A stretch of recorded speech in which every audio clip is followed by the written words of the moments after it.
एक ही घड़ी और मुहूर्त में जन्म लेने पर भी सबके कर्म और भाग्य अलग अलग क्यों होते हैं?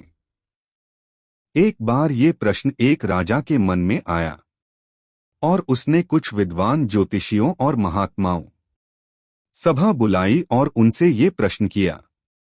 उसने उन सब से पूछा, मेरी जन्म पत्रिका के आधार पर मेरा राजा बनने का योग था और मैं राजा बन गया, लेकिन उसी समय और उसी मुहूर्त में बहुत से लोगों ने जन्म लिया होगा परंतु वो राजा नहीं बन सके।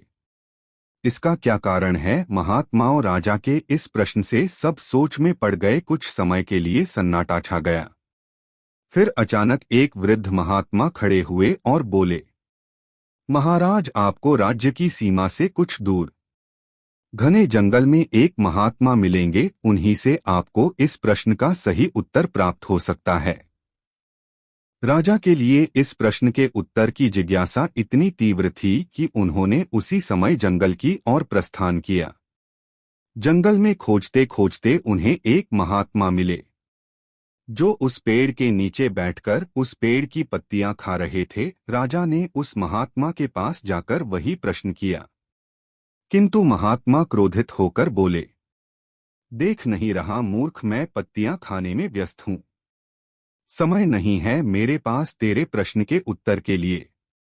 जा, इस पहाड़ी के बीच एक और महात्मा तुझे मिलेंगे, उन्हीं से पूछना इस प्रश्न का उत्तर। राजा की जिज्ञासा और बढ़ गई और वो पहाड़ी मार्ग को पार करता हुआ बड़ी कठिनाई के साथ परंतु बहुत उत्सुकता लिए उस दूसरे महात्मा के पास पहुंचा। राजा ने देखा कि वो महात्मा भी बड़ी ही तन्मयता के साथ मिट्टी खा रहे थे।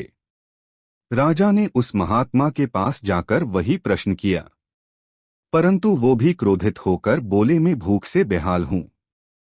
मैं पहले अपनी भूख शांत करूं या तेरे प्रश्न का उत्तर दूं? आगे बढ़ और पहाड़ी की चोटी पर जा, वहां एक आदिवासी बालक रहता है, वही दे सकता है तेरे प्रश्न का उत्तर। परंतु ध्यान रहे कि वो शीघ्र ही मृत्यु को प्राप्त होने वाला है। राजा की उत्सुकता अब बेचैनी में बदल गई। अब उसके लिए ये एक पहेली सा होता जा रहा था। वो कठिन मार्गों को प्राप्त करता हुआ पहाड़ी की चोटी पर स्थित आदिवासी गांव में पहुंच गया।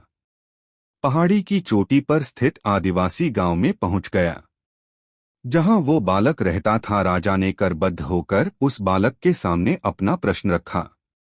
तो पहले तो वो बालक हंसने लगा, फिर उसने राजा से कहा, मेरे पास भी समय नहीं है, मेरी मृत्यु होने वाली है।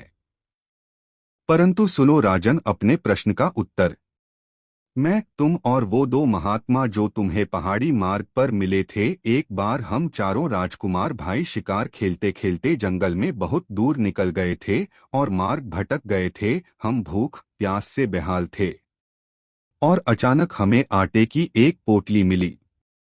उस आटे से हमने 4 रोटियां बनाई और आपस में बांट ली। हम अपने अपने हिस्से की रोटी खाने ही बैठे थे कि एक भूख प्यास से तड़पता हुआ महात्मा हमारे पास आ गया। पत्तियां खाने वाले भाई से उसने कहा, बेटा, मैं कई दिनों से भूखा हूं, अपनी रोटी में से कुछ हिस्सा मुझे भी दे दो ताकि मैं जीवन रह सकूं। ये सुनते ही वो भाई क्रोधित हो गया और बोला, तुम्हें रोटी का हिस्सा दे दूंगा तो मैं क्या खाऊंगा?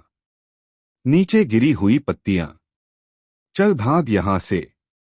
अब वो महात्मा उस भाई के पास पहुंचा जो इस जन्म में मिट्टी खा रहा था। उन्होंने उस भाई से भी याचना की कि अपनी रोटी का कुछ भाग उन्हें दे दे, और वो भी बहुत क्रोधित हो गया और चिल्लाकर बोला, बड़ी ही कठिनाई से मिली है ये रोटी मुझे, तुझे दे दूंगा तो मैं क्या खाऊंगा? जंगल की ये मिट्टी। उसने भी उस महात्मा को वहां से भगा दिया। भूख से बेहाल वो महात्मा जब मेरे पास आए तब मैंने भी अधीरता से ही उत्तर दिया कि मैं नहीं दे सकता अपनी रोटी का हिस्सा। अगर मैं तुम्हें दे दूंगा तो मैं क्या भूखा मरूंगा? जाओ आगे बढ़ो। और अंतिम आशा लिए वो महात्मा आपके पास भी आए और आपने बड़े आदर और प्यार के साथ अपनी रोटी का आधा हिस्सा उन्हें दे दिया। वो आधी रोटी को खाकर वो महात्मा बहुत खुश हुए और बोले, तुम्हारा भविष्य तुम्हारे व्यवहार और तुम्हारे कर्म के आधार पर ही फलेगा। कर्म करे किस्मत बने जीवन का, ये मर्म तेरी किस्मत में तेरा अपना कर्म।